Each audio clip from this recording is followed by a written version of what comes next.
Olá, boa tarde a todos. Aqui quem fala é André. Sou aqui professor da Universidade Federal Rural do Rio de Janeiro, um dos coordenadores do LAGEP, e nós estamos aqui na aula aberta da disciplina de Geografia da América Latina. Nessa ocasião, nós estamos gravando. E a gente conta aqui hoje com a presença ilustríssima, né, do Marcelo.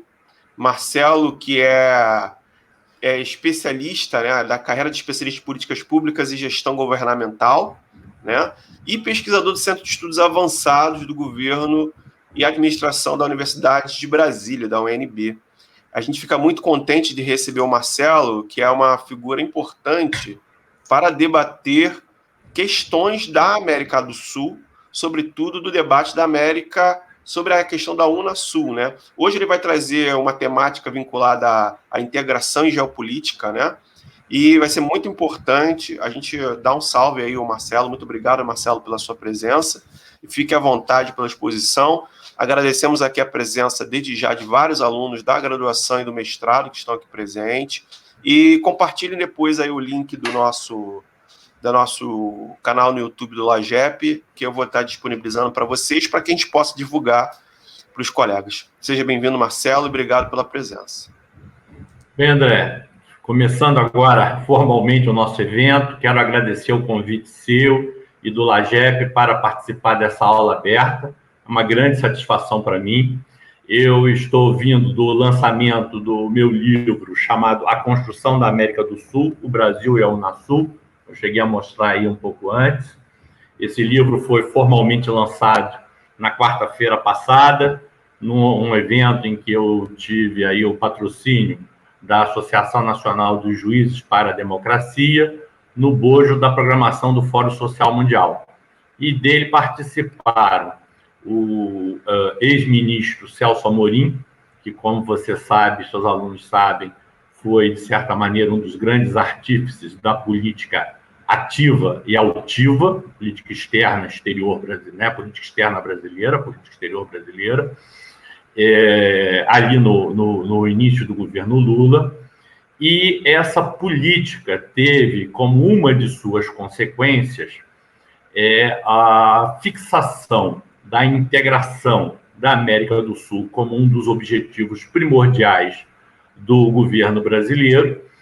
E esse processo, num primeiro momento, engendrou a criação da Comunidade Sul-Americana de Nações, a chamada CASA, e num segundo momento você teve a criação da Unasul, União das Nações Sul-Americanas. No primeiro momento, o que você tinha era um arranjo mais flexível de articulação entre os governos.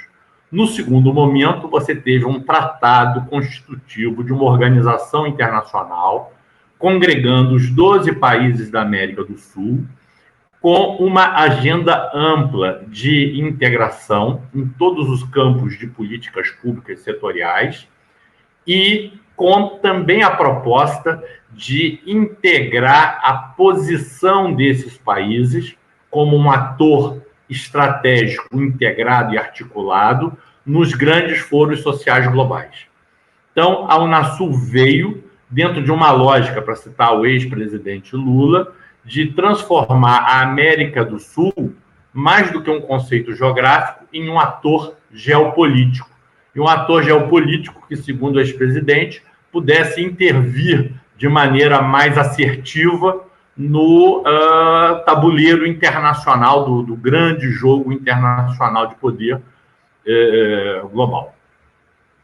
A Unasul, ela teve uma trajetória, por um lado, bastante exitosa, com uma consolidação muito rápida e consistente no seu curto período de vida, e depois, de certa maneira, um colapso algo surpreendente, em grande parte associado, esse colapso, à crise brasileira. É importante ter clareza que a constituição dessa instituição teve no Brasil um dos seus principais protagonistas. O Brasil, de certo modo, liderou esse processo de constituição da Unasul. Esse processo ele já era coerente com uma determinada trajetória de política externa que já vinha sendo adotada pelo Itamaraty, já era coerente com os mandamentos da nossa Constituição, que apontam para a busca da integração não apenas sul-americana, mas latino-americana, e ganhou um impulso maior em função da decisão do governo Lula de estabelecer a América do Sul como uma prioridade estratégica. E uma prioridade estratégica em dimensão ampla, como eu disse, o que levou à constituição da Casa e da Unasul. O Brasil, ele é um ator central em qualquer processo de integração da América do Sul, por razões meio que óbvias. Por suas dimensões territoriais, é o país que é, por excelência, múltiplo vetor entre os diversos ecúmenos centrais da América do Sul, né? O território brasileiro se espraia pelas bacias da Amazônica e Platina, né? Ocupa todo este coração da América do Sul e, de certa maneira, se projeta para os Andes. E além dessa característica geográfica e territorial, de suas dimensões e desse fator de conexão física entre os diversos países, como nós sabemos, 10 dos 12 países independentes da América do Sul fazem fronteira com o Brasil. Nós temos ainda o fato de que o Brasil sozinho representa algo em torno de metade da população da América do Sul e sua economia também representa algo em torno de metade da América do Sul, tem um dinamismo próprio e é capaz de, com seu dinamismo, ter um efeito positivo sobre as economias dos demais países vizinhos. De certa maneira, a integração da América do Sul viria, nesses moldes da Unasul, como uma promessa de compartilhamento do processo de desenvolvimento brasileiro com os vizinhos, dentro de uma lógica de criação de uma comunidade de interesses na qual você tenha um jogo de ganha-ganha. Essa é a grande lógica. E por que é importante para o Brasil, já que o Brasil tem essas dimensões a que nós nos referimos, por que é importante para o Brasil se articular com a América do Sul? Porque mesmo o Brasil, com todas as suas dimensões, ele é um país relativamente frágil no cenário internacional, né? Nós, mesmo com todo esse potencial que o país tem, nós mesmos temos dificuldades de afirmar nossas posições e nossas visões no cenário internacional. E se nós temos, nessas condições, dificuldades desse tipo, os nossos vizinhos também têm, e talvez até maiores. De maneira que segue-se uma lógica um pouco quase que elementar, né? A visão de que, juntando forças, agregando forças, é possível ter, na sua síntese, um poder maior de voz e de intervenção no cenário global, de melhores condições de negociação com potências globais, mas também, para além dessa visão voltada para fora, de articulação com o resto do mundo, a ideia de que podemos articular as nossas políticas públicas setoriais nos diversos campos de atuação para podermos enfrentar problemas comuns. Algo que salta aos olhos, e todo mundo está vendo aí agora, é que a América do Sul foi gravemente atingida por essa pandemia global. Algumas das situações mais difíceis em termos de enfrentamento da pandemia estão aqui. O caso brasileiro, infelizmente, é uma referência mundial de exemplo a não ser seguido em termos de combate à pandemia. E veja, nós teríamos tudo para termos uma ação articulada dos nossos países, o Brasil com a Argentina, com a Colômbia e outros países que estão sendo também duramente atingidos pela crise sanitária, para desenvolver respostas articuladas, inclusive no que diz respeito à produção dos insumos utilizados na vacina, porque nós temos capacidade científica, tecnológica e de produção, não apenas o conhecimento, mas a capacidade produtiva, o parque industrial, para gerar as respostas necessárias para o enfrentamento dessa pandemia. E não apenas na vacina, mas na produção de um conjunto de insumos médicos hospitalares que são importantes no enfrentamento articulado dessa pandemia. Pandemia essa que traz um conjunto de gravames ainda maiores para nossas economias. A economia brasileira já não vem bem das pernas desde a crise política de 2015. Nós estamos aí num patamar de atividade econômica muito inferior ao que nós estávamos, por exemplo, em 2013.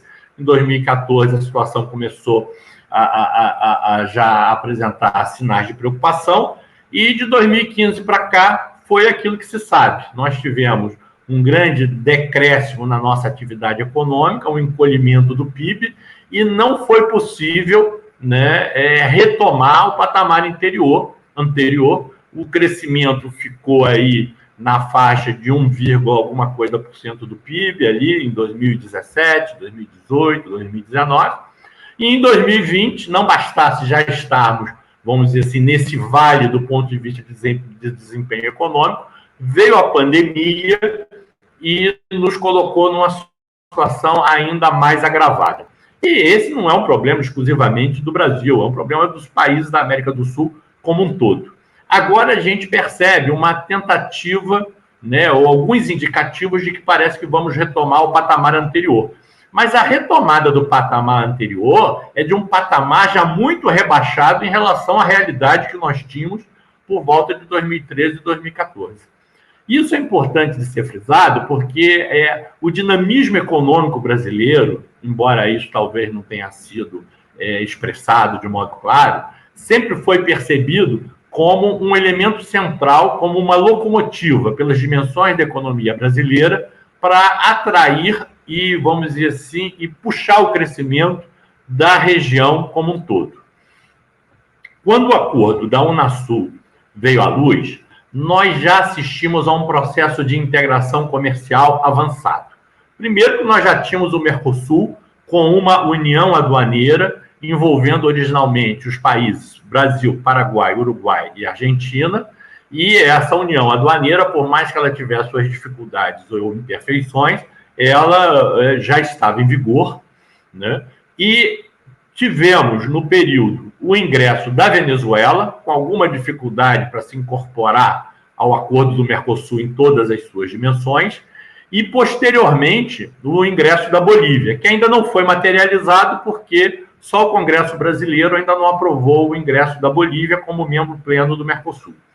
Então, nesse sentido, nós já tínhamos e temos aí uma união aduaneira que abarca praticamente toda a banda ocidental da América do Sul. É verdade que a crise na Venezuela meio que fez com que a Venezuela esteja agora afastada do Mercosul, por ato unilateral dos países que integram esse bloco, e a Bolívia ainda não teve o seu ingresso pleno aceito.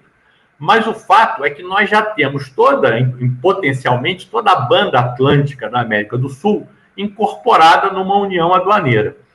E há, em estado avançado, um processo de negociação entre o Mercosul e a comunidade andina. Isso já estava lá pelo início da década passada, isso já estava em processo. Em 2013, né, o ex-ministro das Relações Exteriores, o Patriota, previa que agora, no final da década de 2020, nós teríamos praticamente uma área de livre comércio em termos práticos na América do Sul.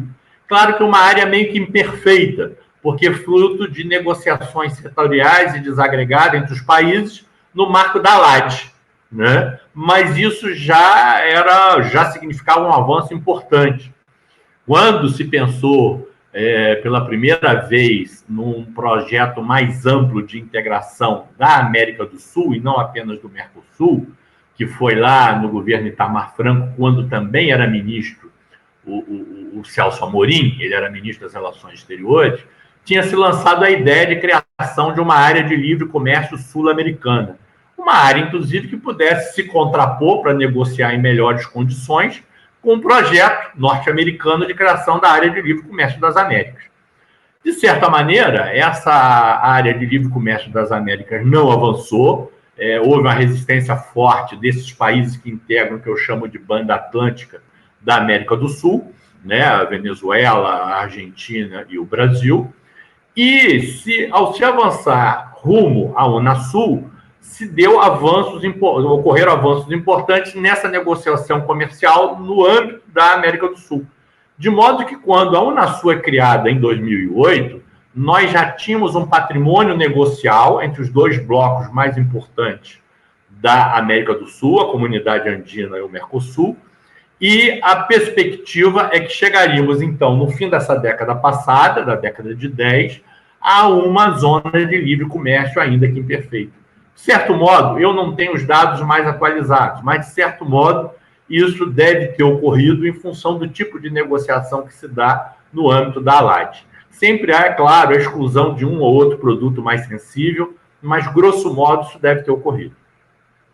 O que acontece em relação à questão das estratégias comerciais é que há um conjunto de países da América do Sul que, não prosperando a ideia da área de livre comércio das Américas, a ALCA, optou por firmar de modo bilateral acordos de livre comércio com os países, com os Estados Unidos. E aí nós temos os casos do Peru, do Chile e da Colômbia, na América do Sul, que junto com o México, que faz parte do NAFTA, criaram a Aliança do Pacífico.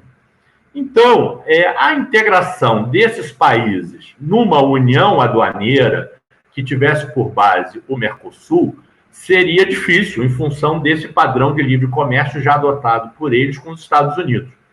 Mas, não obstante isso, a Unasul sinalizava para a possibilidade de um aprofundamento da integração em outras dimensões de políticas setoriais.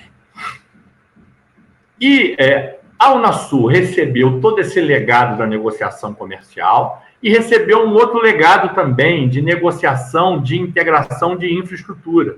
Olha, você não vai ter integração entre os países se não houver a possibilidade de comunicação entre os povos, as empresas, as famílias, as sociedades civis. Se não houver estradas, se não houver comunicação, se não houver integração energética, enfim, se não houver a integração logística como um todo. E antes mesmo, né, de América do Sul ser colocada como uma prioridade no governo Lula para a integração, o Fernando Henrique Cardoso, em 2000, chamou uma reunião, pela primeira vez houve uma reunião de chefes de Estado da América do Sul, em 2000, em Brasília.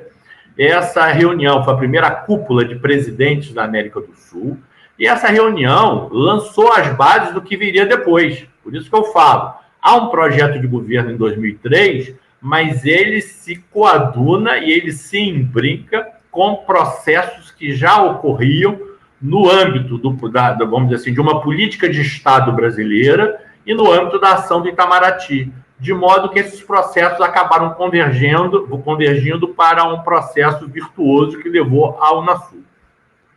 Mas voltando, nessa iniciativa de encontro de presidentes da América do Sul, para além de todas essas agendas de cooperação e de avanço na integração econômica, principalmente a comercial, que é sempre um ponto que ganha muito destaque nas pautas de negociação, foi inserida a criação de uma iniciativa de integração regional da infraestrutura da América do Sul, baseada nos planos de integração de infraestrutura que o Brasil, então, adotava no bojo do seu PPA.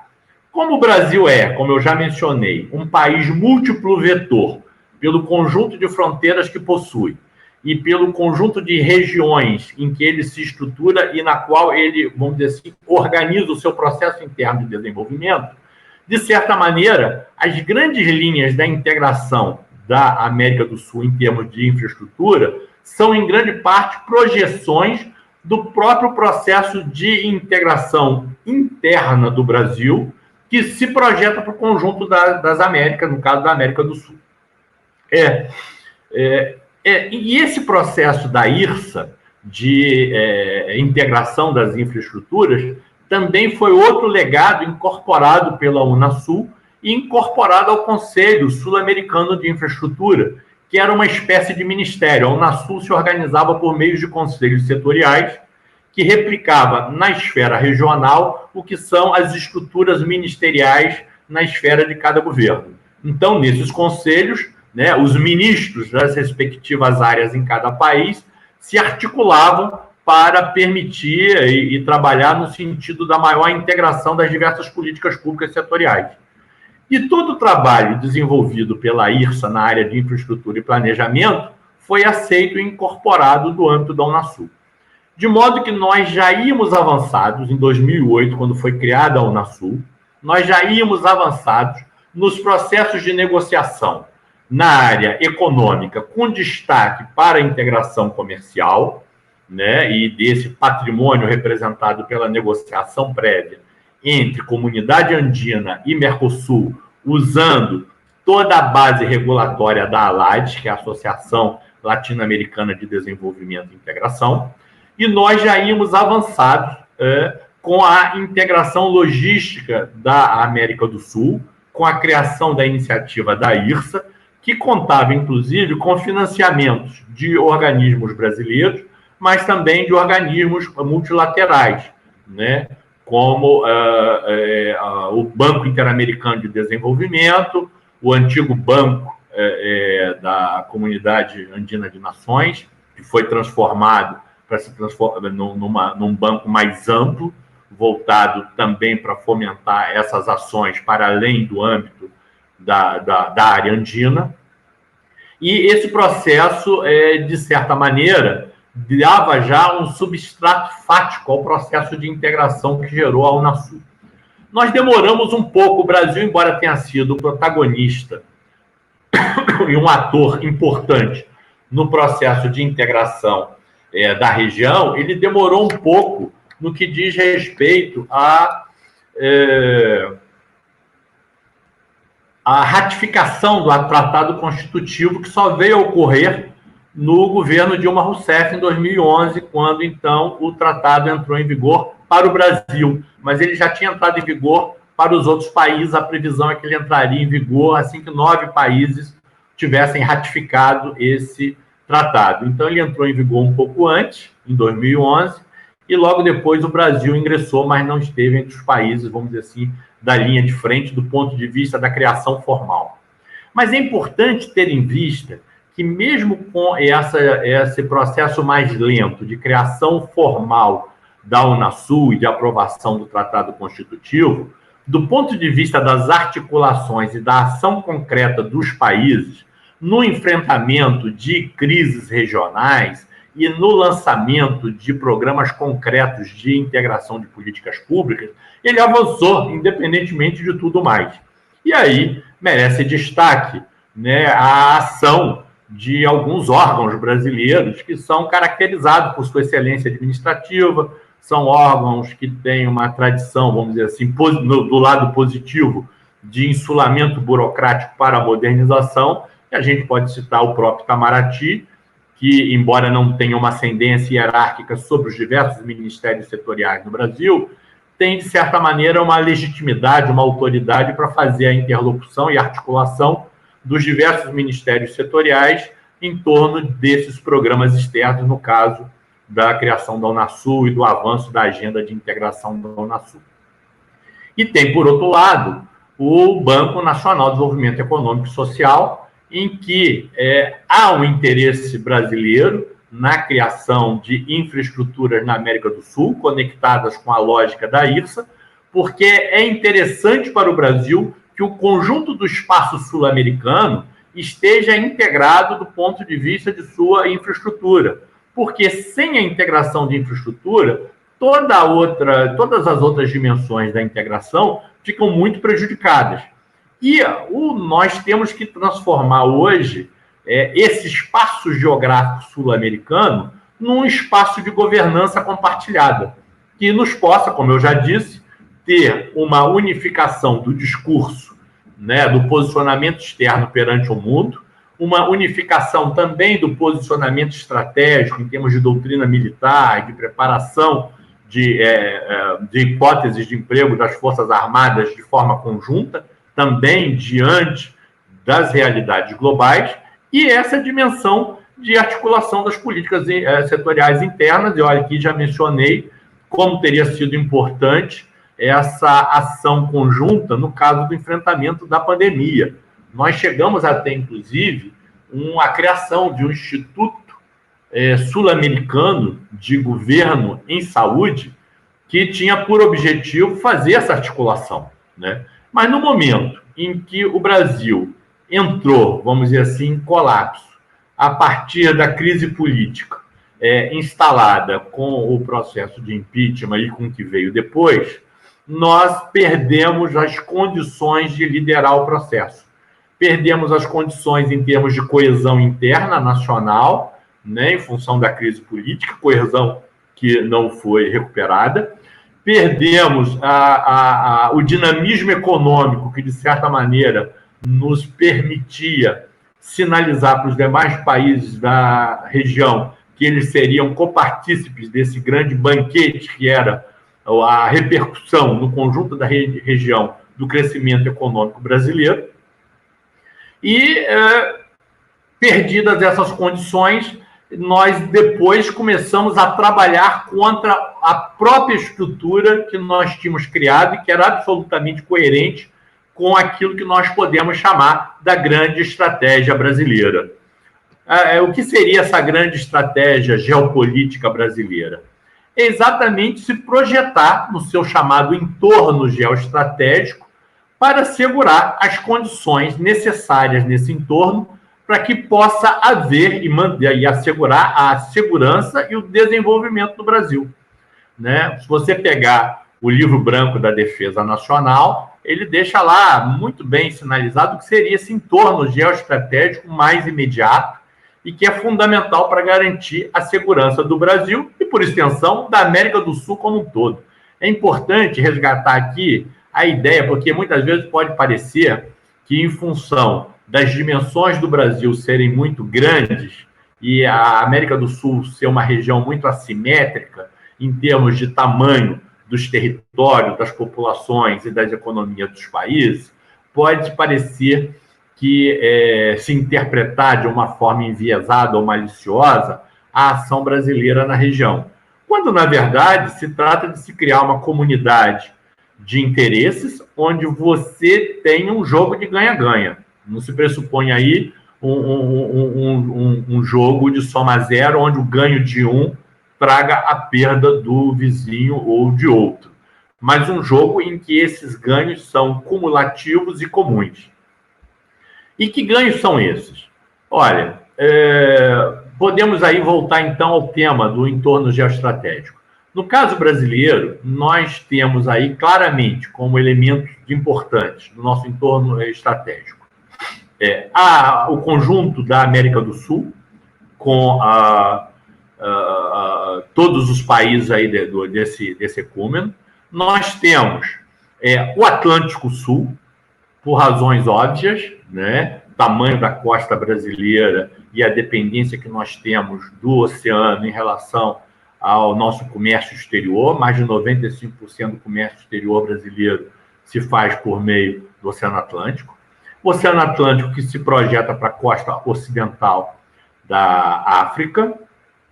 Nós temos aí, dentro desse entorno estratégico, também uma projeção antártica, pelas repercussões óbvias que a presença naquela região tem para a segurança do Brasil e da América do Sul como um todo, e a projeção caribenha, que é quase que uma consequência natural do processo de integração.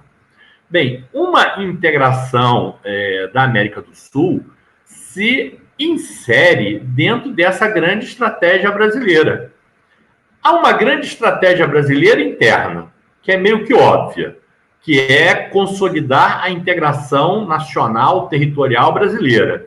As nossas fronteiras formais, jurídicas, políticas, são mais amplas do que as nossas fronteiras do ponto de vista do ecúmeno socioeconômico brasileiro, né? Nós temos ainda amplos espaços que estão fragilmente integrados ao território nacional.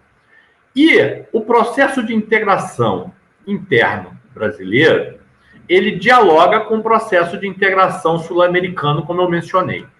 Essa integração, ela é estratégica para nós, que não por outros motivos, por razões de segurança básica. Nós temos aí a terceira maior fronteira. Se eu não estiver errado, vocês são da geografia, me corrijam. Mas nós temos aí a terceira maior fronteira terrestre do mundo, né? Uma fronteira que é de difícil controle. Por mais que as Forças Armadas lancem projetos como o CISFRON, de controle de fronteiras, e tentem modernizar os mecanismos tecnológicos que nós temos à nossa disposição para o monitoramento das fronteiras, isso é uma dificuldade. Basta ver que países com fronteiras muito menores e com recursos muito maiores do que o nosso enfrentam grandes dificuldades em termos de gestão de fronteiras. De modo que a integração da América do Sul praticamente nos criaria uma situação mais cômoda do ponto de vista de segurança das fronteiras e do ponto de vista de encaminhamento da questão amazônica, que é hoje, por causa da crise global, a crise ecológica global, um dos pontos sensíveis da nossa agenda em relação ao mundo, né? E aí, as discussões de segurança conversam com as discussões de desenvolvimento, né? Nós temos que ter uma agenda comum e compartilhada de desenvolvimento sustentável da Amazônia, né? De modo que a apropriação do espaço se dê não pela lógica da destruição e da ocupação extensiva, mas por uma lógica de desenvolvimento sustentável que também contempla os interesses locais e regionais. E aí é que eu quero fazer uma nova ponte. Lá no evento de lançamento do livro, com a participação do ministro Celso Amorim, um dos participantes nos perguntou: Marcelo, como ficam todas essas questões das etnias indígenas, dos povos indígenas, dos respeito a essa diversidade étnica que nós temos na América do Sul? Veja, a Unasul é um projeto que me parece que foi bastante generoso em torno de suas perspectivas. É um projeto que trata, sim, da integração, vamos dizer assim, hard, né? Dessa integração de infraestruturas econômicas, logísticas e de processos econômicos envolvendo comércio, investimento e todo um conjunto de portfólio de investimentos. Mas essa agenda, que é importante para que a região possa se inserir no contexto econômico global, essa agenda ela dialoga com uma agenda de desenvolvimento local sustentável, com uma agenda de reconhecimento da diversidade étnica e cultural, né? Vários países da América do Sul passaram por uma verdadeira revolução étnica, como o caso da Bolívia, do Equador e até, de certa maneira, da própria Venezuela, mas Equador e Bolívia com muito destaque, né? Pela presença e peso dessas populações nesses países. E a própria agenda da Unasul deixou o espaço aberto, deixou portas abertas para visões sustentáveis na área ambiental, visões de diversidade na área cultural, visões de sustentabilidade com enfoque para o desenvolvimento local. Ou seja, grandes corredores interoceânicos não devem ser apenas instrumento para articulação dos centros mais dinâmicos da América do Sul com os centros mais dinâmicos do mundo, né? Mas também devem ser elementos de integração interna e de geração, de alavancagem de dinamismos econômicos e sociais, de um desenvolvimento sustentável das regiões que, dentro da América do Sul, têm estado à margem do desenvolvimento. Também, claro, das populações que, em função disso, se veem excluídas dos frutos do progresso. A agenda de desenvolvimento social que está integrada a esse projeto é uma agenda poderosa, e tudo isso foi devidamente enumerado no Tratado Constitutivo da Unasul. Feitas essas considerações gerais, eu diria o seguinte: como é que nós podemos entender ou interpretar essa crise da América do Sul e do processo da Unasul? Em primeiro lugar, tem a crise brasileira. Por outro lado, claramente, embora em documentos formais os Estados Unidos tenham manifestado, vamos dizer assim, o assentimento, a concordância, o reconhecimento de instâncias como o Mercosul e a Unasul, quando Obama esteve no Brasil em 2011, logo ali no início do governo Dilma, foi assinada uma nota entre os dois países reconhecendo a importância desses esquemas de integração. Mas a verdade é que os Estados Unidos viram sempre com alguma ressalva esse protagonismo brasileiro na América do Sul, essa capacidade da América do Sul se organizar para intervir e encaminhar os seus problemas e seus conflitos internos. A Unasul, mesmo antes de estar em vigor, entrou com sucesso na crise boliviana, ali do conflito entre o governo Evo Morales e a chamada Media Luna, né, a região mais baixa da Bolívia, e funcionou como agente importante para a pacificação. Entrou no conflito que foi desencadeado entre Colômbia de um lado e Venezuela e Equador de outro, de maneira também a encontrar soluções de pacificação. Então, esse protagonismo brasileiro e da Unasul na região, no encaminhamento dos seus problemas locais, no sentido dos seus próprios interesses, isso gerou algum constrangimento, a ponto de um diplomata americano experiente, como Thomas Shannon, ter recentemente declarado na revista Época que, de fato, os Estados Unidos não viam com bons olhos essa integração como ela estava ocorrendo, porque eles percebem isso como uma perda de poder relativo sobre a região. E isso, num contexto em que nós assistimos, nesses últimos 15 anos, uma mudança nas relações econômicas globais, com a emergência da China como um grande player no cenário internacional e como, crescentemente, um grande parceiro econômico dos países da América do Sul e da América Latina.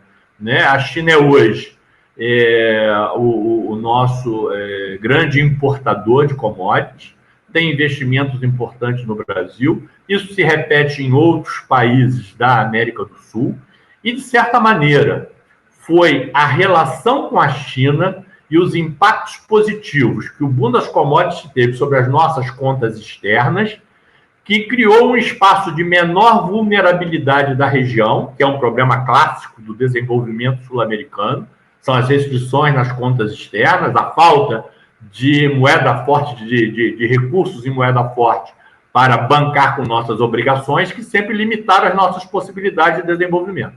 Então, essa relação com a China, do ponto de vista financeiro, criou uma situação invulgar para a região, de modo que até hoje o pau da barraca que impede que a crise da brasileira se degringole num formato parecido com o que ocorreu nos anos 80 são exatamente as reservas internacionais que nos dão certa tranquilidade nas relações econômicas do Brasil com o mundo. E que tem permitido a gente sustentar todo esse contexto gravoso que adveio ali das jornadas de 2013, a crise do impeachment, o impeachment da Dilma e ao advento dos governos subsequentes. Pois bem, então, essa mudança no quadro global das nossas relações econômicas externas deu maiores condições de autonomia para os países da região em relação aos Estados Unidos. O Brasil, de certa maneira, já era, desde os anos 70, crescentemente, um global player e um global trader. Um grande negociador global, comercia com o mundo todo e se articula com o mundo todo. Mas é óbvio que isso teve um impulso decidido mais recentemente. E essa situação era, vamos dizer assim, em grande parte, uma particularidade brasileira. Outros países da região, com perfil mais primário exportador, não estavam numa situação tão confortável. Mas, com o boom das commodities, todos esses países acabaram melhorando a sua situação, ganhando um pouco mais de autonomia no campo das relações econômicas internacionais em função dos ganhos obtidos no comércio externo. E isso, de certa maneira, criou esses espaços para que se desse esses passos no sentido de uma integração mais autônoma. Claro que a percepção, como eu disse, norte-americana foi uma percepção um pouco receosa em função dos esforços de integração, que dão mais autonomia, mas também em função dessas novas relações econômicas, que também dão mais autonomia do ponto de vista econômico à região, na medida em que esse comércio exterior chinês é muito superavitário, né, na balança de commodities para esses países. Por outro lado, há um risco grande para países da dimensão do Brasil com essa aproximação com a China. A China se transformou no grande parque fabril manufatureiro do mundo, induzindo a uma certa desindustrialização do resto do planeta. E o Brasil, de certa maneira, também acaba sendo atingido por esse processo, né? Então, nós observamos houve durante a década passada, uma grande discussão sobre o fato se havia ou não uma desindustrialização brasileira. Alguns diziam que a perda de expressão da indústria não significava um recuo da indústria como um todo, mas uma perda de expressão diante da exuberância do setor primário exportador em função do boom de commodities. Mas agora parece mais evidente que nós temos, sim, uma tendência de desindustrialização e de perda de capacidade nas áreas mais estratégicas e importantes para aquilo que seria um núcleo duro de um desenvolvimentismo complexo, que passa pelo controle da capacidade tecnológica e produtiva nas áreas mais sensíveis do conhecimento e da agregação de valor. O Brasil, nesse sentido, se foi beneficiário de outros impactos positivos dessa diversificação de relações globais, das relações com a China, por outro lado, ele é fortemente atingido. E nós assistimos, portanto, a uma, vamos dizer assim, a uma deterioração do tecido social, socioeconômico, em função dessa regressão, dessa especialização regressiva que nós estamos assistindo. Ora, uma especialização regressiva, ela vai jogar contra as possibilidades de sucesso de uma integração econômica e, portanto, de um conjunto do conjunto do processo de integração na América do Sul e na América Latina, né? Então, essa dimensão é fundamental. Nós devemos ter clareza de que hoje o que estamos vivendo tem que ser necessariamente um ponto fora da curva da nossa trajetória histórica. Porque se nós seguirmos no caminho atual, o Brasil perde total relevância enquanto ator internacional, volta a ser o que foi até os anos 30, um fazendão de café, agora um fazendão de soja e uma mina de extração de ferro, né? E perde sua relevância, não só no cenário internacional, como ator geopolítico, e como no cenário regional, porque perde também a capacidade de articulação de sua economia com as demais economias da região, criando essa sinergia dinâmica que tanto atraiu a região para um processo de integração em torno da Unasul. Então, eu avalio que teremos que ter no Brasil um novo pacto político capaz de dar suporte a algum tipo de agenda de desenvolvimentismo complexo, coerente com o que já está ocorrendo nos núcleos centrais do sistema global hoje. Basta ver a agenda Biden para os Estados Unidos e as razões pela qual a China desponta hoje como grande potência global. A China já é hoje a maior economia do mundo no critério de paridade de poder de compra. O Brasil ainda tem uma posição de destaque entre os 10 primeiros, perdeu agora recentemente a posição para a Indonésia, mas é o 8º país, é a 8ª economia do mundo. É importante chamar a atenção que o Brasil tem potenciais inigualáveis. Nós, os Estados Unidos e a China, somos aí os únicos países do mundo, talvez a Rússia, dependendo do critério utilizado para mensuração econômica, que estão simultaneamente na lista dos 10 países com maior território, com maior população e com maior economia no planeta, né? Sendo que aqui nós temos uma vantagem de recursos naturais, junto com o conjunto da América do Sul, que é inigualável em relação ao que se encontra disponível para os países que já estão com um desenvolvimento mais maduro. Claro que essa vantagem ela pode ser apenas alvo de cobiça, e a gente aí vai sofrer, de certa maneira, o estigma disso. A descoberta da província do pré-sal no Brasil, de certa maneira, colocou o Brasil na linha de fogo da geopolítica da energia.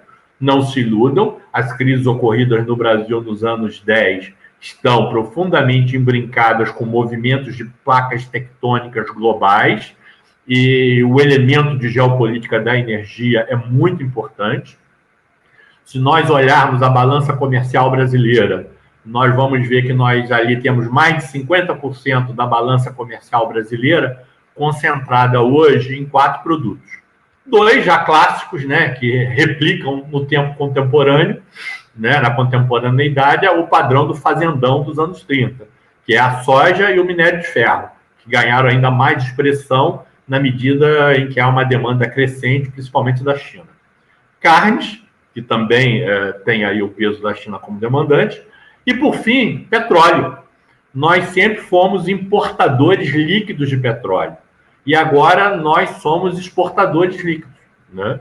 Ou seja, antigamente a gente exportava petróleo, sim, porque o tipo de petróleo que se extraía no Brasil tem peculiaridades que não o propiciam para de uso amplo. Ele não é de uso amplo, ele não é aconselhável para certos beneficiamentos.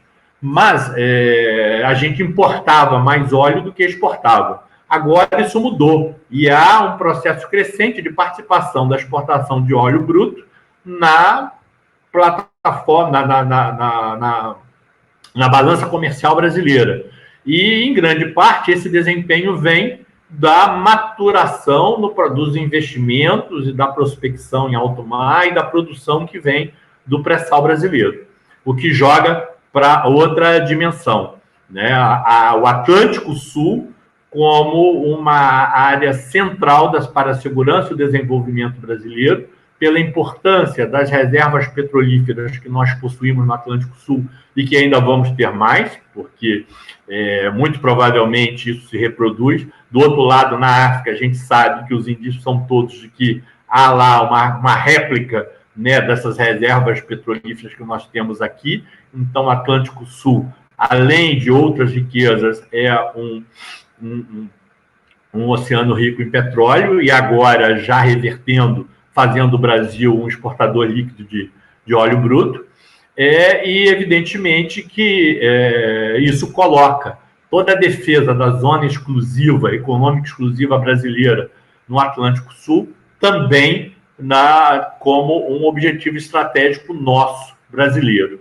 E veja, quanto mais pacificada estiverem as nossas fronteiras terrestres, em função de uma integração consensuada com os nossos vizinhos da América do Sul, melhor teremos condições de canalizar os nossos recursos institucionais, financeiros, nossas capacidades, para garantir a melhor defesa de nossos interesses no Atlântico Sul e, eventualmente, projetarmos o nosso interesse para a Antártica, para a África Ocidental, no qual o Brasil tem aí interesses históricos. Tem toda uma história que a gente pode resgatar aqui das relações econômicas do Brasil com o Atlântico Sul, que remete ao nosso próprio processo de colonização. Mas isso não vou tratar aqui, se surgir espaço a gente volta a conversar. Eu tenho a impressão que, como eu lhe disse, André, eu já extrapolei todos os tempos razoáveis e possíveis nessa suposta curta abertura. Tratei um pouco de todos os temas, levantei aí um amplo panorama. É claro, vários pontos que a gente poderia aprofundar. Mas eu acho que agora já está na hora de passar para a parte da conversa, porque se você deixar, eu vou ficar a tarde toda aqui arrumando assunto, viu? É isso, obrigado. Tá certo, Marcelo, muito obrigado. Eu acho que a sua fala foi muito legal, muito importante e com muito conteúdo, Marcelo, com muito conteúdo que tem a ver com a temática da aula de hoje. Eu quero, mais uma vez, saudar os colegas que estão aqui presentes. Tem alunos e colegas externos à disciplina aqui, né? Que são alunos tanto da disciplina do mestrado de Geografia Política, de América Latina, mas tem alunos aqui de Geografia Cultural e outros colegas que, pelo nome, desconheço, né?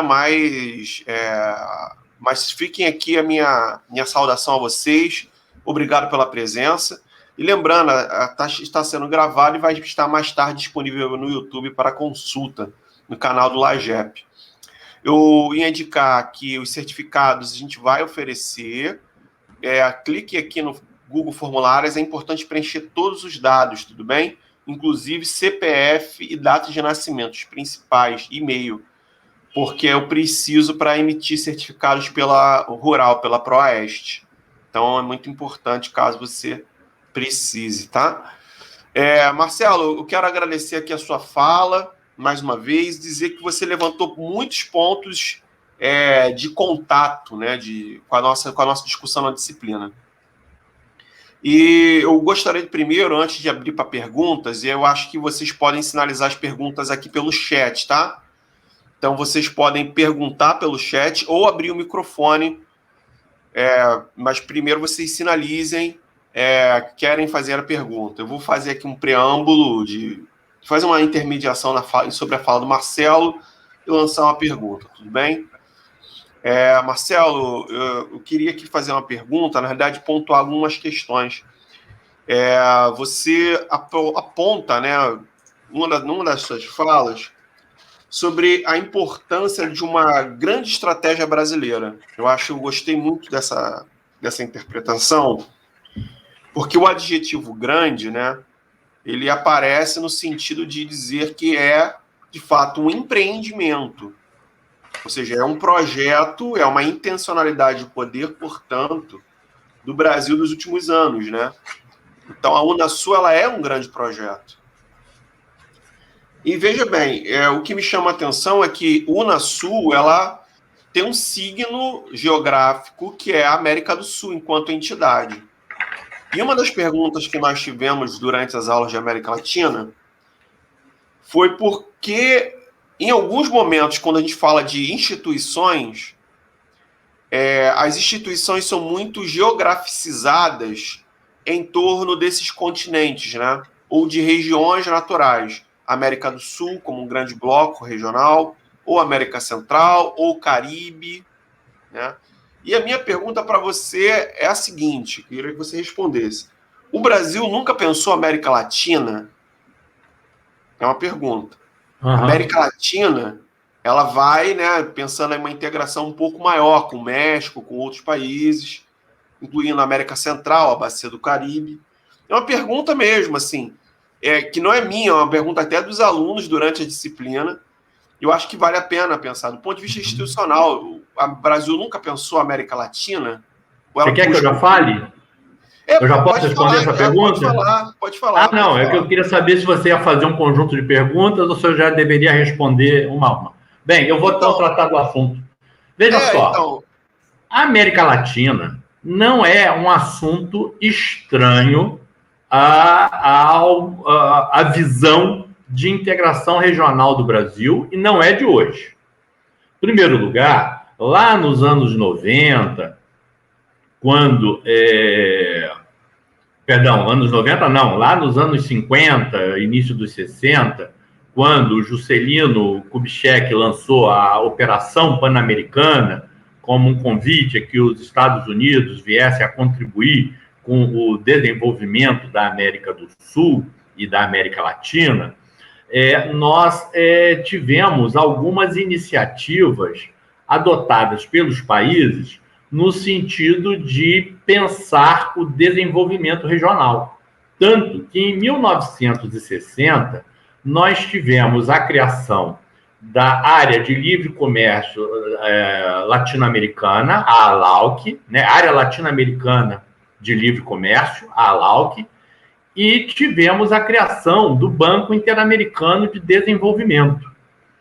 A ALAUC depois foi transformada na ALAD, Associação Latino-Americana de Desenvolvimento e Integração, que adotou mecanismos mais flexíveis do que a ALAUC para as negociações comerciais, e todas essas estratégias regionais vão lançar raízes no pensamento cepalino, né? A CEPAL, o estruturalismo cepalista, representou uma grande escola de pensamento econômico na América Latina, uma lógica de pensar a economia na perspectiva do desenvolvimento. É uma escola o estruturalismo cepalino é uma escola da economia para o desenvolvimento, que guarda, né, diferenças em relação às escolas, vamos dizer assim, mais clássicas do primeiro mundo, né, o liberalismo, o neoliberalismo,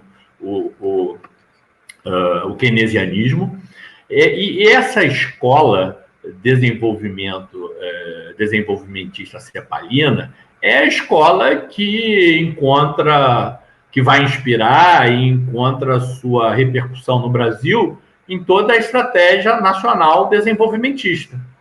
Então, na origem, o nacional desenvolvimentismo brasileiro, ele dialoga com o pensamento latino-americano, o pensamento econômico latino-americano, que surge com força, tendo por locus institucional a CEPAL, com Prebisch, Furtado no Brasil, e esse pensamento vai influir em todas as estratégias de desenvolvimento do Brasil e da região. Então, aí nós temos um ponto de contato claro, no qual a América Latina, ela, vamos dizer assim, se conecta com as discussões de um projeto de desenvolvimento brasileiro. Qual é o grande problema? É que quando a ALAUC surge, nós temos muito mais similitudes do que diferenças em relação às nossas estruturas produtivas. Então, em regra, os países da América Latina exportam produtos agrominerais, produtos primários, né, para os países centrais, e aí há uma certa dificuldade de haver um intercâmbio mais amplo entre esses países. Essa é uma dificuldade clássica. Só que nós tivemos um processo de industrialização razoavelmente forte, diversificado, no México, na Argentina, e o destaque, eu acho que um grande destaque é no Brasil, né, que nós avançamos bastante no sentido de criar um parque produtivo relativamente amplo e diversificado. E a América Latina, pelo menos do ponto de vista comercial, sempre esteve no radar do Brasil e foi uma área por excelência para a recepção dos produtos manufatureiros que nós exportávamos.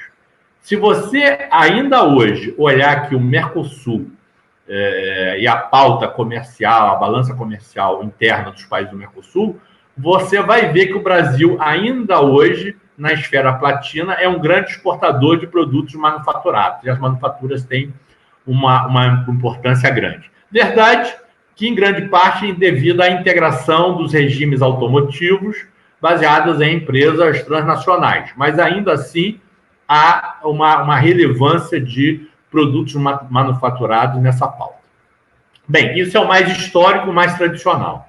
Mas, no mesmo ano de 2008, em que foi criada a Unasul, o Brasil organizou a cúpula da integração da América Latina e do Caribe em Salvador, na Bahia, né? Lá naquele grande complexo de Sauípe, né? Lá foi realizada uma reunião não só do Mercosul, não só uma reunião da Unasul, mas também, simultaneamente, uma reunião a convite de todos os países latino-americanos e do Caribe. Né? Essa cúpula da integração, ela redundou na criação da CELAC, a Comunidade de Estados Latino-Americanos e do Caribe.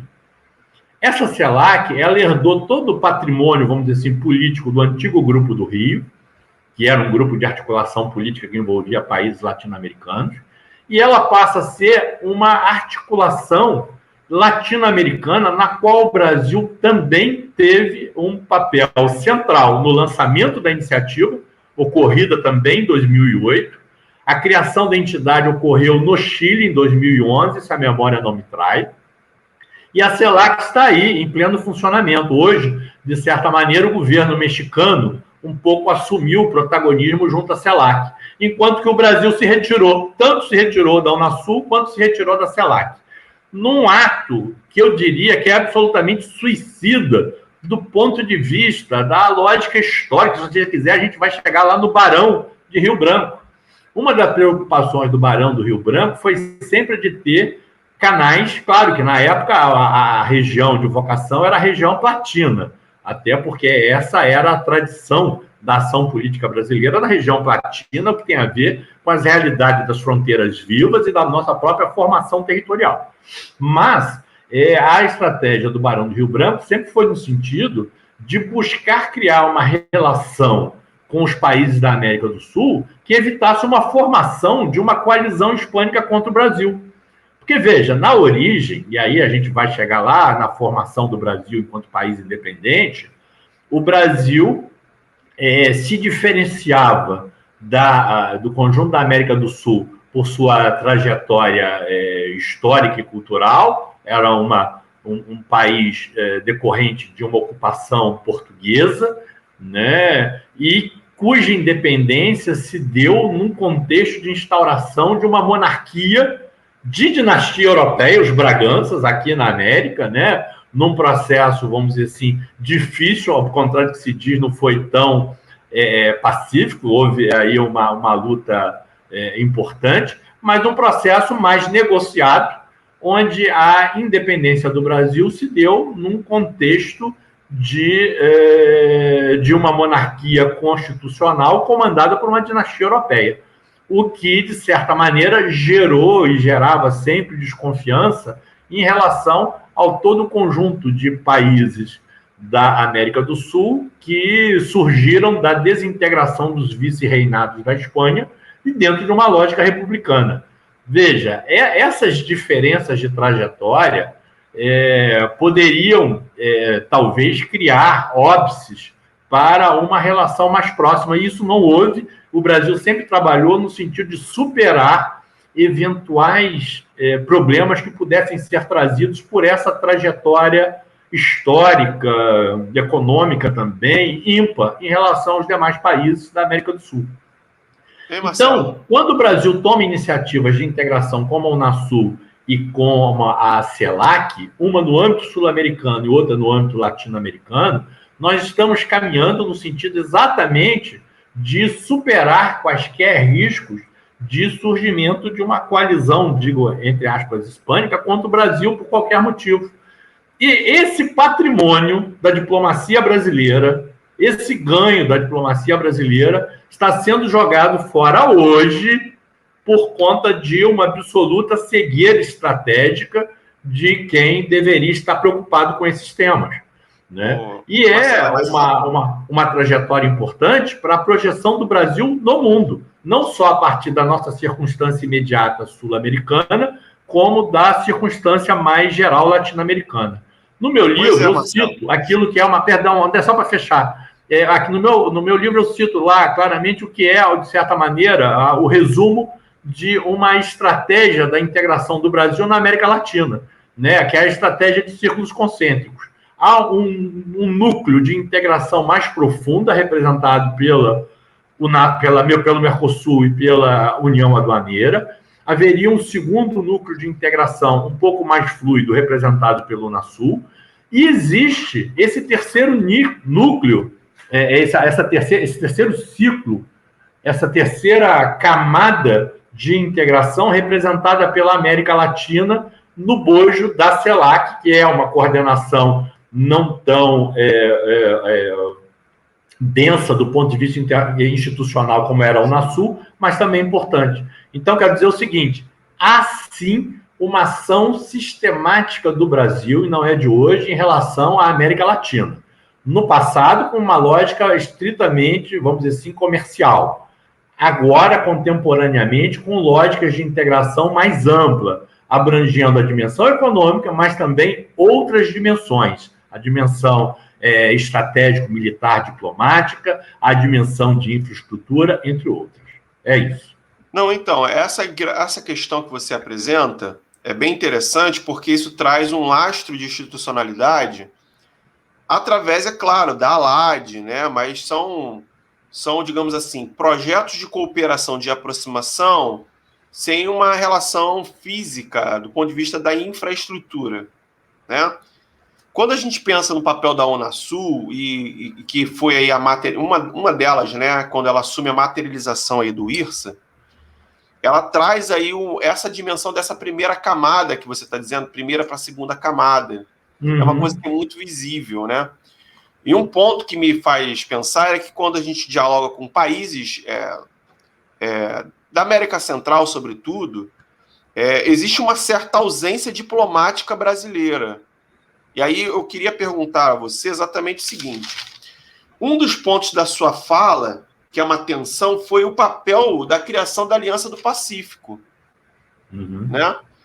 De certa forma, a institucionalização da Aliança do Pacífico, ao meu ver, ela acaba sendo uma certa forma de tensionar uma alternativa a um certo poderio brasileiro. Não sei se ela se assume assim, mas ela já cria aí uma tensão. Eu vou passar até para os outros colegas que quiserem perguntar daqui a pouco, mas só para eu fechar aqui a fala, é porque a sua fala agora foi muito interessante no sentido de pensar essas camadas, né? E aí sim, se eu penso essas camadas, Marcelo, e estou aqui analisando com os meus botões, o quanto que a associação dessas camadas, né, quem trabalha com geoprocessamento vai entender isso. É porque as camadas estão sobre a mesma base, mas elas têm mecanismos de funcionamento diferentes. Quem trabalha com geoprocessamento vai perceber um pouco isso, né, quando eu estou chamando de camada. E onde eu percebo que, de fato, essa grande estratégia brasileira, ela tem um endereço, né? Se ela tem um endereço, não, ela tem um recorte histórico. Ela se tornou abandonada. E eu achei interessante o fato de você ter citado o golpe, né, o impeachment de Dilma, depende da versão que se coloque aí. Como é que esse impeachment, né, como é que a nova política externa vem redesenhando o abandono, tanto da América do Sul quanto da América Latina. Se você pudesse falar um pouquinho melhor sobre esse abandono nessa última gestão, acho que seria bem interessante. Antes disso, eu queria saber se alguém tem alguma pergunta para fazer, gente. Pode fazer aqui pelo chat, não fiquem com vergonha. Marcelo está aí para dialogar com a gente. Muito solícito. Faz parte, viu? A conversa aqui faz parte. Tudo bem? Pode fazer pergunta, gente. Fiquem à vontade. Vou deixar o Marcelo ir respondendo e comentando essa minha fala. E vocês vão desenhando aqui. Eu sei que tem muita gente aqui trabalhando com América Latina. A Mariana trabalhando aí com cooperação internacional. Aí, Mariana, vale uma pergunta sua sobre esse tema aí. Enfim, outros colegas que estão aqui também, fiquem à vontade. Fica à vontade, bem, então, Marcelo. Vou aproveitar que você levantou essa bola. De fato, evidentemente, salta aos olhos que, a partir lá do golpe contra Dilma, nós tivemos uma reorientação na política externa brasileira, na qual nós nos afastamos da nossa vizinhança sul-americana e latino-americana. Eles saíram do radar das nossas prioridades. Assim como também esmaecemos os laços que estávamos tecendo com outras áreas importantes para uma política externa global, como a África, os países árabes e o próprio mecanismo dos BRICS. Então, isso é claro. O Brasil, de certa maneira, voltou, e de modo muito mais claro no atual governo, há uma lógica de alinhamento automático com os Estados Unidos, mas num quadro mais grave. A gente chegou a um ponto em que a gente não se alinha com o Estado norte-americano, a gente se alinhou com uma linha política específica, um partido político, um governo específico do governo dos Estados Unidos, né? É uma coisa, vamos dizer assim, absolutamente nonsense, totalmente fora da curva. Nós temos uma história de alinhamento automático nos Estados com a política externa americana e um alinhamento ideológico, mas que foi pontual na história brasileira e que decorria de conjunturas muito específicas, logo depois ali do fim da Segunda Guerra Mundial, logo depois do golpe de 64, e também decorrente da grande dependência que nós tínhamos dos Estados Unidos em relação à nossa balança comercial. No final do século XIX, os Estados Unidos já era o grande comprador de café do Brasil. A gente dependia fundamentalmente... A dependência econômica que está surgindo hoje, em termos de comércio internacional, em relação à China, na época nós vivíamos em relação aos Estados Unidos. Então, você tinha, em alguns momentos, você teve um americanismo ideológico. Mas mesmo com Rio Branco, o que nós tínhamos não era americanismo ideológico, você tinha um americanismo pragmático. Você reconhecia que os Estados Unidos era a grande potência emergente no mundo e a grande potência hemisférica e buscava estabelecer relações de cooperação, na qual as relações com a América do Sul deveriam funcionar como um ponto de apoio para negociar com o grande irmão do Norte, né? E, por outro lado, também essas relações com os Estados Unidos deveriam reforçar a nossa posição no espaço regional. Esse jogo um pouco ambíguo de buscar a região para se reforçar perante os Estados Unidos e buscar os Estados Unidos para se reforçar perante a região, de certa maneira, você sempre vai encontrá-lo na política externa brasileira até os tempos mais contemporâneos. Veja, mas a partir da política externa independente, lá no final dos anos 50 e início dos 60, nós vamos ver uma orientação que foi se tornando crescente e majoritária na política externa brasileira, de tentar se relacionar com todo o mundo para além de barreiras ideológicas ou para além de fidelidades a um determinado campo da política global. E isso se dava por um motivo muito pragmático. Como eu já falei aqui, o Brasil sempre foi um país que teve como principal óbice para o seu desenvolvimento sustentável a sua restrição nas contas externas. A gente começa a se desenvolver, a investir, industrializar, vem crise na balança de pagamentos. Então, nós precisávamos nos tornar global trader para podermos ampliar as possibilidades de, por via comercial, levantar recursos em moeda forte que seriam necessários para que a gente financiasse o nosso desenvolvimento e diminuísse a nossa dependência externa ou ganhasse maior autonomia no campo internacional. Mesmo os retrocessos que ocorreram depois, ali durante o golpe de 64 e tal, esses retrocessos foram depois revertidos. No próprio governo militar, nós tivemos o segundo impulso globalizante, que foi o pragmatismo responsável da era Geisel, que em muitos aspectos, não em todos, mas em muitos aspectos, replicava a lógica do que nós vimos no período da política externa independente. E, de certa maneira, a política ativa e altiva que teve no ministro Celso Amorim, no governo Lula, um ponto de referência, essa política replicava essa ambição global de atuar e de negociar com o mundo. Quando o Brasil parte para o mundo, ele parte buscando também pontos de apoio para aumentar o seu poder relativo na interação e na negociação com a grande potência hemisférica que é indiscutivelmente os Estados Unidos. Veja, tanto a iniciativa da Unasul quanto a iniciativa da CELAC foram iniciativas importantes porque envolveram, né, novos círculos concêntricos ou novas camadas, como você prefere, em relação à base original platina do Mercosul, em que você vai agregando as áreas de integração ainda possíveis de serem feitas para além daquilo que já foi, de certo modo, inviabilizado. E o que é importante aí? O importante é ter claro que são foros criados em que participam exclusivamente os países da região para discutirem entre si os seus temas. Qual é o problema da OEA? A OEA conjuga a América Latina com a América anglo-saxônica, no caso, os Estados Unidos e o Canadá, né? E com clara hegemonia da presença americana nesse foro.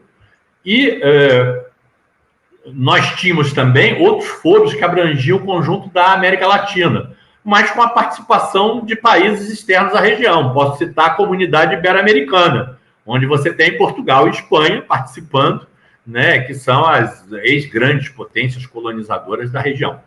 Então, a iniciativa da Cúpula da Integração Latino-Americana e do Caribe e a criação em seguida de um organismo, de um foro como a CELAC, ele teve por objetivo, assim como a Unasul, de criar foros específicos dos países da região, sem prejuízo de você participar da OEA, de você participar de outros esquemas de integração da Comunidade Ibero-Americana, mas de ter um foro específico para os países da região tratarem entre si de seus próprios problemas, sem precisar de nenhum tipo de tutela ou participação externa, que não é necessariamente ruim, mas que deve preservar esse espaço aí em que os países buscam a sua autonomia nos seus respectivos campos de atuação geográfica.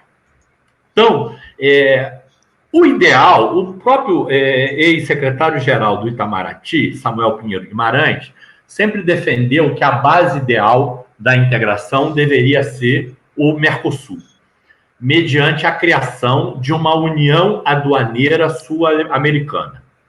O Brasil, lá no governo Itamar, lançou a ideia de uma área sul-americana de livre comércio, né? Seria a ALCSA, Área de Livre Comércio Sul-Americana, para seguir a sigla. E essas ideias de uma área de livre comércio estavam avançando para o conjunto da América do Sul, a partir das negociações a que eu me referi, da Comunidade Andina, com o Mercosul, e esse legado todo recebido pelo Unasul. Mas o que acontece? Países como o Chile, como o Peru, como a Colômbia, que na América do Sul negociaram acordos de livre comércio com os Estados Unidos, não tem como se integrar, porque não são compatíveis, não tem como se integrar numa união aduaneira. Mas nem por isso deixa de ser importante que esses países participem de outros esquemas de integração que envolvam temas de interesse comum no qual eles têm liberdade de fazê-lo. E isso envolve toda a área de defesa, isso envolve a articulação de um discurso homogêneo nos foros diplomáticos internacionais, isso envolve toda a integração da área de logística, porque é um interesse comum, né, criar essas bases de integração de infraestrutura, e isso abrange todas as demais áreas de políticas públicas. A saúde mesmo, nós já citamos, como seria importante ter uma política sanitária concatenada e articulada no nível regional. Pois bem, então a Unasul veio fazer esse tipo de articulação, não poderia avançar como avança no espaço platino rumo a uma união aduaneira, mas avançaria naquilo que seria possível fazer. E no campo da CELAC é a mesma coisa, é uma terceira camada, um terceiro ciclo concêntrico, que abrange basicamente os países da América Central, o México e os países do Caribe, e onde você tem também uma agenda mais ousada de articulação do que aquela que existia previamente. Esses países já estavam articulados num foro político prévio, que eu já mencionei, né, que era o Grupo do Rio, e a CELAC significa avançar em outros campos de integração. No caso da integração física, é óbvio que o campo por excelência acaba sendo a América do Sul, pelo menos que diz respeito ao Brasil. Mas o Caribe e a América Central também são áreas de interesse para o Brasil nesse novo mundo que aí está. Por quê? O que nós estamos assistindo? Nós estamos assistindo a uma migração do polo econômico global, que lá atrás, no período dos grandes descobrimentos, saiu do Mediterrâneo para o Atlântico, em especial para o Atlântico Norte. Esse polo está se transferindo para o Pacífico, em função do crescimento econômico da Ásia, especialmente lá dos países do chamado Extremo Oriente, né?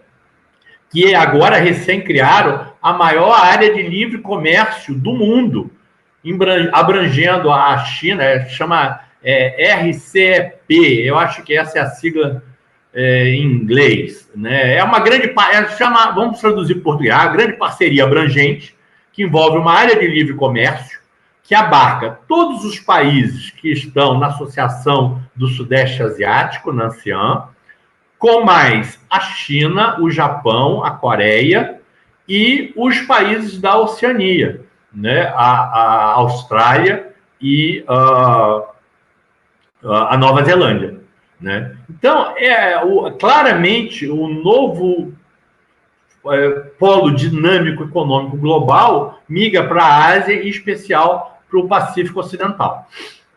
Pacífico Ocidental na nossa perspectiva, né?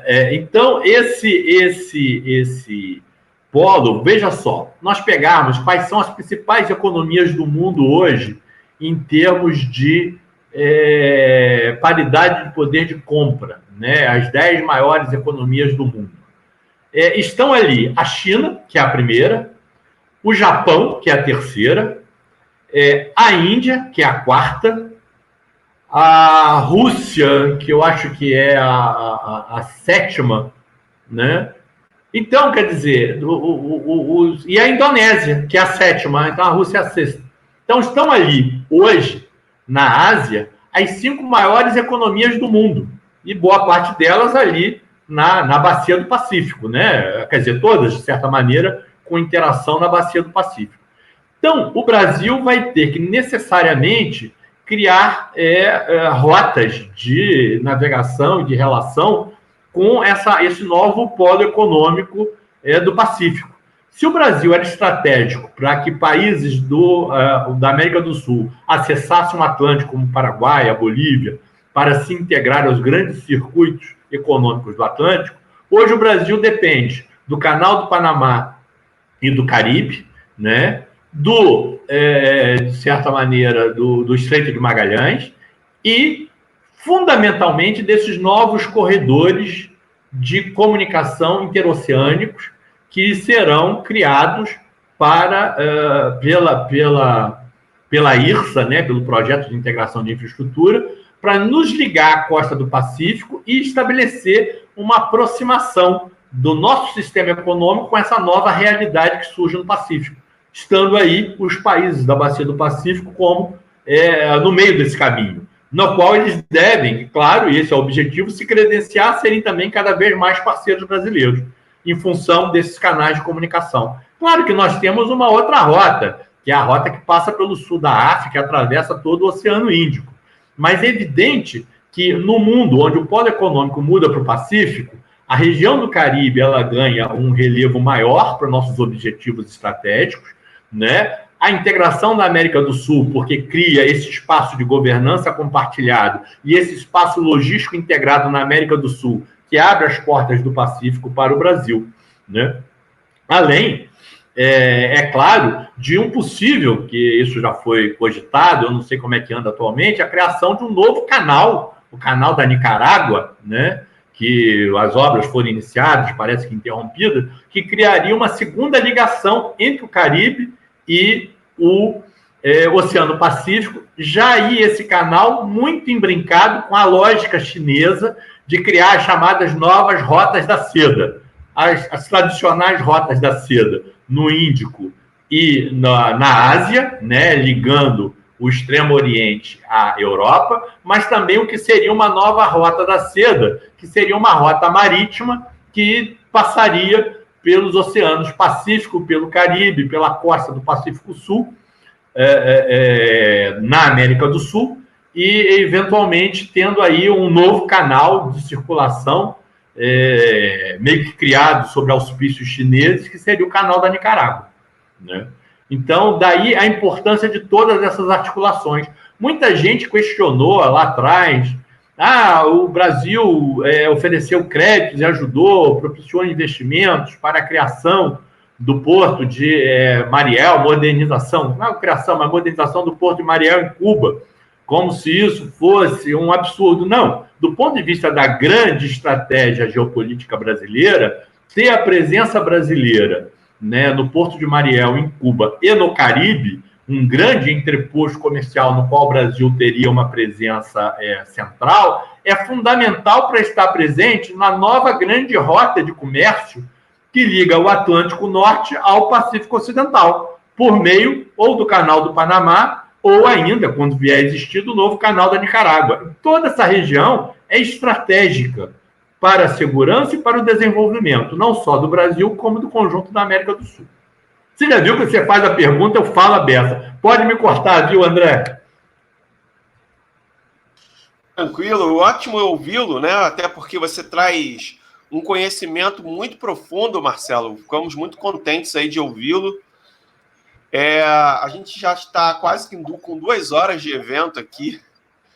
E eu quero passar aqui para ver se algum aluno, algum colega visitante gente pode abrir a voz aí, fazer uma pergunta, ou fazer algum comentário sobre alguma das falas que foram feitas. Aqui no chat também. Eu disponibilizei aqui o canal do YouTube, onde vai estar disponível, né, daqui a uns 10 dias, o vídeo aqui da nossa aula, né, porque os debates são interessantes, às vezes o Marcelo falou muita coisa importante que precisa pesquisar. Eu mesmo anotei vários elementos que podem servir de cancha de investigação aqui. Vou consultar o vídeo novamente. Mas fiquem à vontade, gente, para falar alguma coisa. Me informar aqui, ó, no chat, que hoje é aniversário da Priscila, não sei se ela está presente. Parabéns aí, Priscila. Né? Foi a Fernanda que avisou. Então, parabéns para você, se estiver por aí. Tem muitos nomes aqui, não estou identificando, mas parabéns. Fique à vontade, gente. Quem quiser falar. Eu estou sentindo que o pessoal fica um pouco constrangido, viu? Mas pode ficar à vontade. Toda pergunta é válida. Pois é, os alunos aqui são bem tímidos para falar. São tímidos.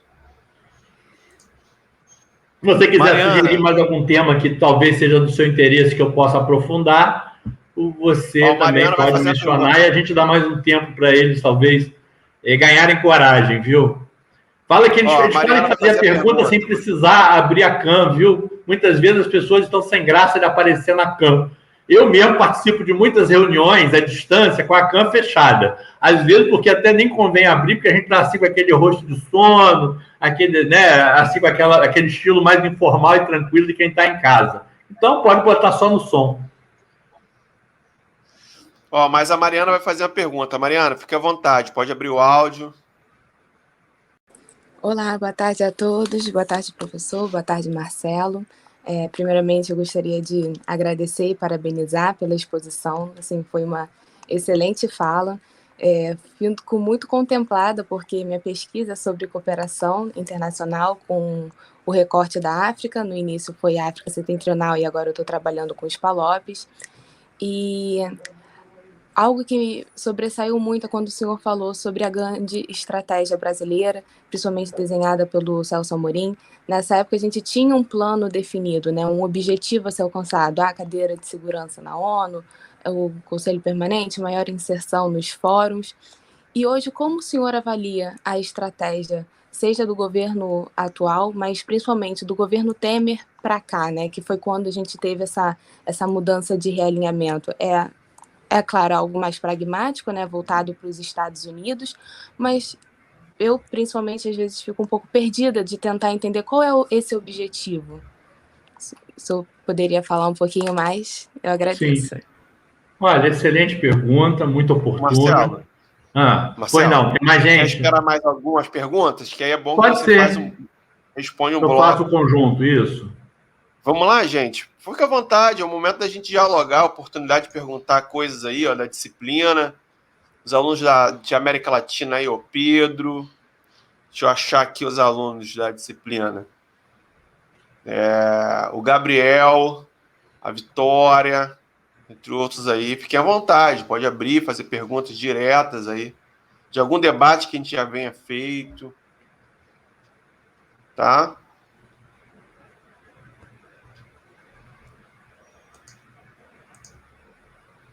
E não surgiu pergunta até agora, Marcelo. O pessoal está tímido. Fala aí que eles podem mandar as perguntas também pelo chat. Você lê para mim, porque aqui está meio ruim de eu ler, mas aí você repassa e tudo bem. Mas eu acho que a pergunta que foi feita, ela é muito interessante. E ela abre alguns ganchos para a gente tratar. Em primeiro lugar, é difícil falar isso, viu? Não, a gente não fala com nenhum prazer. Mas o fato é que o Brasil conseguiu, em alguns poucos anos, degradar, depredar, destruir todo um padrão relacional e reputacional construído pedra a pedra durante as últimas décadas. Não é uma expressão forte de linguagem dizer que nós viramos um par internacional. Veja, a associação do governo atual com os Estados Unidos foi uma associação instituída com base em relações pessoais e governamentais e não em relações de Estado. De modo que o alinhamento do governo brasileiro com uma determinada candidatura presidencial nos Estados Unidos, no caso a do Trump, que foi derrotada, nos colocou agora sem nenhum tipo de interlocução mais fluida com os Estados Unidos, que, goste ou não, ainda são a principal potência do mundo, e temos lá, então, o governo Biden com restrições ao Brasil. Nós, em função da política ambiental e de diatribes verbais, conseguimos declarar guerra à União Europeia e aos principais países da Europa. Pois bem, nós, em função de uma ação suicida do ponto de vista econômico, conseguimos criar arestas profundas com o nosso principal parceiro comercial e o principal fornecedor dos nossos principais insumos e produtos que nós importamos hoje. Ou seja, é o principal responsável por nossa balança comercial, tanto do ponto de vista de importação quanto do ponto de vista de exportação, que é a China. Conseguimos romper laços de confiança e de reputação que estávamos tecendo com os países da América do Sul e da América Latina. Conseguimos nos afastar de uma diplomacia que estava restabelecendo canais com a África, com os países árabes. Conseguimos nos afastar dos BRICS. Bem, conseguimos nos afastar de todo mundo. Ou seja, a gente literalmente hoje é pária. E pária por conta também do encaminhamento que estamos dando a questões centrais da nossa política brasileira, das nossas políticas públicas, mas que tem repercussão global. Vou citar duas. Uma, a questão sanitária. O desastre brasileiro é uma ameaça pandêmica para o resto do planeta. Dia desse a gente viu o epidemiologista Pedro Elau falando na CPI da pandemia. O que eles nos diziam? Olha, ontem, 1/3 das mortes ocorridas no planeta por conta da pandemia ocorreram no Brasil. Isso para não falar de todos os outros dados que nós temos. E a questão do risco trazido pela questão ecológica, evidente. Nós, num discurso patrioteiro, de falso nacionalismo, conseguimos transformar a questão ambiental num ponto contrário ao Brasil, quando nós, nas últimas décadas, tínhamos construído um processo de recuperação de liderança, de construção de reputação na área ambiental, inclusive liderando iniciativas globais na área do combate à crise ecológica global. E, ao fazermos isso, não estamos afirmando nossa soberania nem nosso poder. Estamos ficando mais vulneráveis em relação à defesa de nossos interesses perante o mundo. Porque nós estamos perdendo o que tínhamos de estatura diplomática, nós não temos estatura estratégico-militar para projetar nossos interesses no mundo à revelia dos demais. O Brasil, goste ou não, é um país que está na periferia do mundo, do ponto de vista de poder. Portanto, ele é muito mais influenciado do que influencia o planeta. E com essa política externa, nós temos uma política que trabalha contra os nossos interesses perante o mundo, contra os nossos interesses de desenvolvimento, contra os nossos interesses, inclusive, de sobrevivência física, como nós estamos vendo aí no caso das questões ecológicas e sanitárias. Dito isso, vou pegar um pouco o gancho. Nós sabemos dos vínculos históricos profundos que o Brasil tem com a África. Toda a constituição do Brasil enquanto complexo econômico, ainda que dentro de uma lógica tão perversa, envolvendo o tráfico negreiro, envolvendo toda a produção agropecuária de produtos primários voltados para exportação, que passou pela cultura da cana, foi até a cultura do café, a exploração do ouro, toda ela se deu a partir de um sistema econômico constituído a partir do Atlântico Sul, no qual a mão de obra que fazia o sistema econômico brasileiro funcionar vinha da África. Então, os vínculos econômicos, ainda que dessa forma perversa, do Brasil com a África, remontam ao nosso processo de colonização. Em determinado momento, nós não éramos importantes para o Império Ultramarino português, porque o foco estava onde? No Oceano Índico, a lógica era mercantil. Mas, depois da unificação ibérica e da perda dos principais pontos de controle do comércio marítimo no Índico, dos holandeses, Portugal se retraiu para sua grande colônia territorial e se retraiu para uma lógica de ocupação territorial, com produção mais primária exportadora e menos atenção à lógica mercantil daquelas feitorias que se espalhavam do Índico até a China e o Japão. Pois bem, quando há esse processo, o que nós temos é a afirmação de um circuito econômico que ligava de modo muito íntimo tanto a costa ocidental da África quanto a costa brasileira e os sistemas produtivos que nós desenvolvemos aqui no Brasil Colônia. Tanto que, no momento da separação do Brasil em relação a Portugal, e há quem faça uma blague dizendo que, na verdade, foi Portugal que separou do Brasil, porque, na época, o Brasil já tinha o status, desde 1815, de Reino Unido a Portugal, Brasil e Algarves. Então, na verdade, a capital do Império era o Rio de Janeiro, o centro do Império Ultramarino estava no Brasil, e a Revolução Constitucionalista do Porto, em Portugal, queria voltar ao antigo pacto colonial, reduzindo o Brasil à condição colonial, que era absolutamente intolerável. Pois bem, naquele momento da independência do Brasil, uma questão que foi posta, né, é que as colônias portuguesas na África tinham muito mais vínculos econômicos e, portanto, mais simpatias e interesses em aderirem àquele Brasil independente do que a manterem seus vínculos com Portugal. Isso só não ocorreu em grande parte devido à interferência inglesa. Na época, a Inglaterra já controlava os mares e já atuava decididamente no sentido de combater o tráfico negreiro, de sorte que ela tinha um interesse na ruptura desses liames. Mas a ligação econômica do Brasil com a África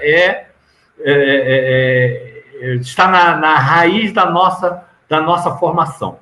De modo que nós agora, mais contemporaneamente, estávamos reforçando, já tínhamos feito isso durante o período do pragmatismo responsável, ali se começou um processo de aproximação com a África, em especial com os países da África Ocidental. Esse processo foi reforçado nas últimas décadas e houve um ponto alto nesse processo de aproximação com a África, que foi a criação das cúpulas América do Sul-África, a cúpula ASA. A África tinha já um interesse em estabelecer relações mais próximas com o Brasil, e havia essa proposta de uma cúpula Brasil-África, e o Brasil, usando já essa condição de maior inserção e patrocínio da integração sul-americana, sugeriu e levou à frente uma cúpula mais ampla que aproximaria a América do Sul como um todo da África. E também tomou uma iniciativa similar em relação à América do Sul com os países árabes, a ASPA. E aí há uma certa interseção, porque muitos países árabes também são países africanos. Mas isso foi um fato geopolítico digno de ser registrado, porque pela primeira vez nós tivemos um diálogo estruturado sul-sul que envolveria não apenas o Brasil com a África e os países árabes, mas o Brasil trazendo consigo o conjunto da América do Sul via Unasul. E outro ponto importante é que o Brasil também, em função da sua inserção em mecanismos de cooperação global como os BRICS, começou a funcionar como um polo de interlocução, de viabilização da interlocução entre os dois grandes blocos. Em 2014, nós tivemos uma grande reunião dos BRICS no Brasil.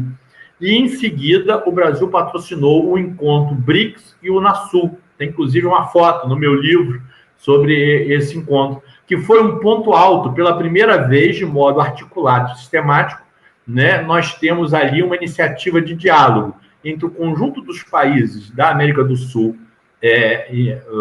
integrantes da Unasul, com os países do BRICS. E os BRICS também cresceram depois pelo advento. Primeiro começou como BRIC, era só Brasil, Rússia, Índia e China. Depois a África do Sul veio. E a África do Sul já era parceira de um diálogo setorial específico chamado IBAS, que envolvia a Índia, o Brasil e a África do Sul. Então, esses conjuntos de articulações foram criando uma grande teia de cooperação Sul-Sul. De certa maneira, essa teia de cooperação explica o sucesso da candidatura brasileira com Roberto Azeredo pela disputa pela direção-geral da OMC durante o governo Dilma. Por quê? Porque conseguiu, através de todos esses canais de cooperação e de reforço da diplomacia no mundo, no Caribe, na África, nos países árabes, nos BRICS, conseguiu tecer apoios para conquistar a diretoria-geral da OMC contra o candidato que era apoiado à época pelas potências ocidentais. Eu diria, inclusive, que esse foi assim, uma grande vitória do governo brasileiro na época, que não foi suficientemente ressaltada e que funcionou como um grande espinho na garganta, já gerando aí as origens da desestabilização de que o Brasil seria vítima logo em seguida. Não tenho dúvida. Boa parte da crise brasileira veio induzida de fora, né? E a desarticulação do Brasil enquanto interlocutor respeitado nesses diversos cenários internacionais e a desarticulação do Itamaraty, que foi conseguida agora, né, com essas maluquices diplomáticas, esse terraplanismo diplomático, estão na origem dessa regressão civilizatória do Brasil. Regressão enquanto interlocutor de todas essas cooperações e parcerias globais e também regressão na interlocução com os polos de poder principais do mundo hoje. Quer dizer, é o isolamento e está cobrando seu preço. Não à toa, né, essa nova realidade já gerou a demissão aí de algumas autoridades do governo que foram responsáveis por esse tipo de orientação, pelo menos responsáveis, vamos dizer assim, os responsáveis assumidos nos seus respectivos setores. Meio ambiente, relações exteriores, né, e outros. Né? Então, não há futuro para o Brasil com esse tipo de orientação. Esse tipo de orientação só nos enterra. Praticamente a gente volta a uma condição colonial, perde total autoridade, legitimidade para participar com respeitabilidade, né, mantendo uma certa reputação que nós construímos no período precedente, nos foros internacionais. Eu diria que nós estamos aí no fundo do poço e torcer para que não haja ainda mais um alçapão no fundo desse poço, porque a gente tem sido sistematicamente surpreendidos com alçapões nos fundos do poço. Quando parece que não dá para cair mais, a gente consegue arrumar um alçapão para nele cair. É isso. Obrigado, Marcelo. Eu acho que, pelo andar da hora, a gente vai encerrando por aqui, né? Já vamos para quase 2 horas de atividade. Eu fico muito contente, Marcelo, de poder ter ouvido você aqui junto com a turma. E imagino também, né, que os alunos tenham gostado bastante. Muito obrigado pela pergunta também, Mariana. Mariana é a aluna do mestrado que está seguindo essa temática de cooperação. E a sua pergunta é bem interessante aí. E aos alunos, né, fiquem aí o convite para os demais eventos, convite para que se inscrevam no canal do LAGEP, lá do YouTube, que eu já pedi, já já mencionei aqui no chat, e que vocês possam ter acesso a essa gravação aí, tudo bem? Um grande abraço a todos, eu vou estar encerrando a gravação aqui, e é isso. Muito obrigado por tudo, gente. André,